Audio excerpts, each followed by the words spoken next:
actually, because he's bringing back to remembrance that which is desirable. So now he's saying, this is my body broken for you. This is my body broken for you. So now you must examine yourself. Now, this you can only eat after you examine yourself. Hear what he said.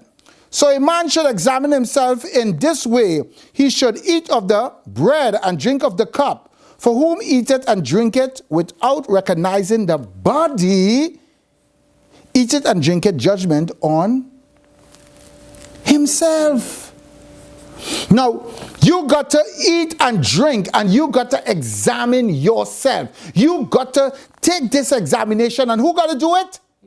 You. This is an examination on you, because this examination is from one to the other, because there is an interaction, there is a dialogue, there is an intimacy taking place right there. And now this intimacy is what the Jewish culture are familiar with. What they're familiar with. What these people are familiar with. They're familiar with an event that goes deep into their culture. So deep, it goes into that of what they all accustomed to, that which they all long for, all Jewish men and all Jewish women. What is that?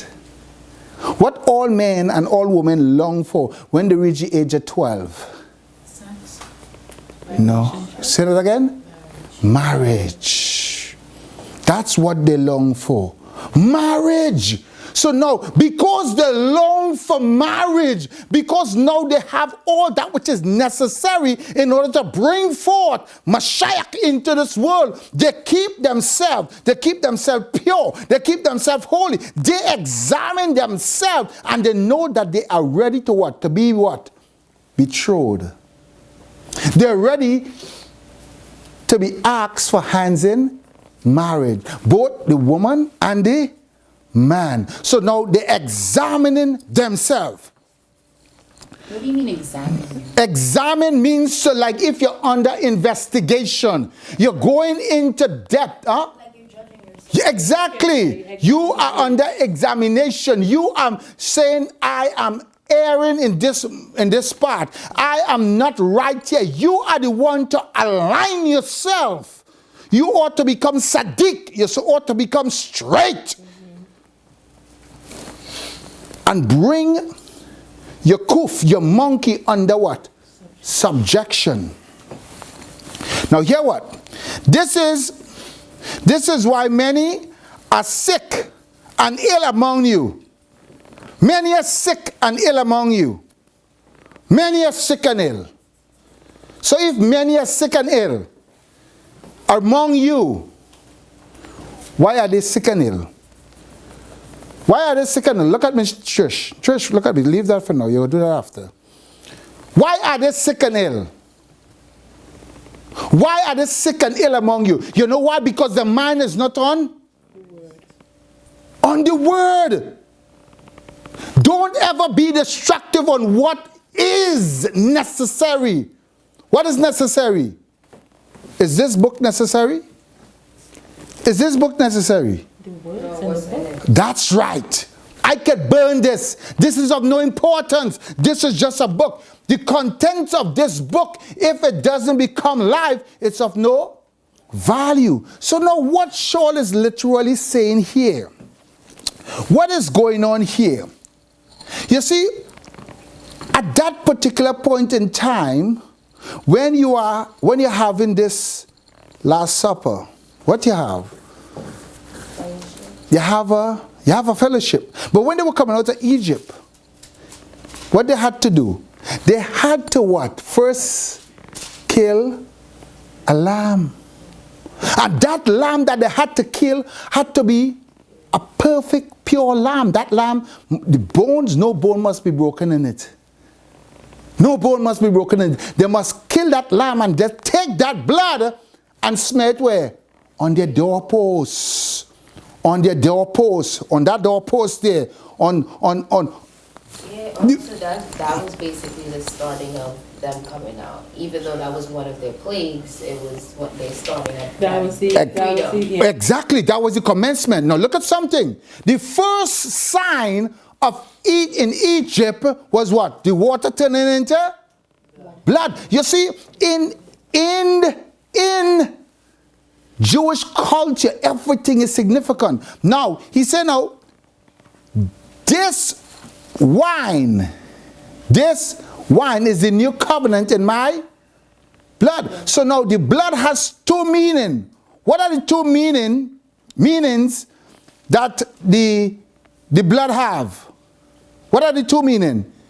This wine, and not the blood, the wine have. The two meaning is the blood and joy. No, I want you to keep that rest in your mind. Is blood and joy the wine have? Blood and joy. The wine is in significance of blood and joy, yes. And when the Bible talks about wine, do they mean wine or grape juice? Wine, and I'm getting to that. Wine. We're talking about fermented wine. Does the wine have alcohol in it? Fermented wine. Fermented wine. Come on, listen. When it says something is fermented, what does that mean? It goes through the process of change. There's a press. Now listen. I want you all to listen. Listen to me, and you all will follow sweetly where we're going, and you're going to see what it literally means in order what Yahweh is trying to communicate to us. What he is trying to communicate to us. So now hear what he said. If we properly evaluate ourselves, we would not be judged. Judged by whom? Judged by Yahweh. We got to evaluate ourselves. So now, who is judging us? Can any man come and judge you? Could any man come and tell you that you're doing something wrong or you're doing something right? No. Who got to do it? You got to do it. It's self-examination. It's like this country. This country has been established on what? Self-examination, a democratic republic. Self-examination. You must self-rule your ego. You must rule your ego, your ish. But when we are judged, we are disciplined by the Lord so that we may not be condemned with the world. Yes. Can you explain verse 29? Verse 29. For whomever eateth and drinketh without recognizing the body, eateth and drinketh judgment on himself. Now, most people jump over that passage of scripture. Well, I'm explaining it. What this is literally saying here. You see, if you don't understand Jewish tradition, you fly over this. What happened? This is bringing to remembrance that what is literally going on here. Christ, Yeshua, he is at this present time with his Talmidim. And while he's there, he took the bread. But before he take the bread, what he did? He called all his Talmidim and he washed their feet. Now there is something very special in the Judaic culture. Is when a man will propose to a woman, his bride, what he does, he bring a glass with wine and he placed it before her in the presence of her father. And when he placed it there, that wine signified that, woman, I am telling you that I am willing to shed my blood for you.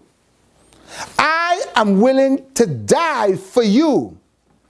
And how I will die for you and you will be mine is when you drink this cup. Now, if the woman agreed to be that man's wife, she drank that cup.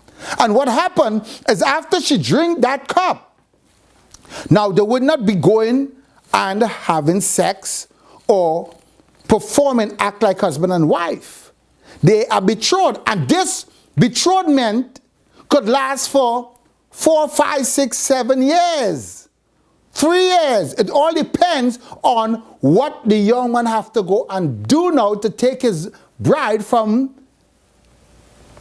her father's house. So now if he had to go and prepare a house, if he had to add on to his father's house, because in the Hebraic culture, when you add into the family, what you're literally doing, you're adding on a goat skin. This is why in the Hebraic tent, you'll always see they have an additional of a goat skin. And as much as fast as they get a generation, they add on goat skin. So you can check the generation of that household by the skin on the rooftop. Very significant. So now, if he had to add on, and while how long it take him to build and prepare for his bride is only when he will come back again to take his bride from her house. But that wine that she drank is significant, and now he will not drink that wine again until they what? Come together again. This is why Yeshua said, I will not drink with you again until I come again. He wouldn't drink again until we wouldn't drink until he come again. He said, but you remember this. So now you got to be partaking of this wine to remember that you belong to who? To him. Your body is not yours. You have been betrothed. So now the significance of this matzah and this wine. Now the wine in itself, its significance of that which you before when you take wine and you drink wine, it salivates your mouth. It gives you a spike. You remember I said there are two significance for wine. Wine means what? Blood and joy. Now, if you're drinking grape juice,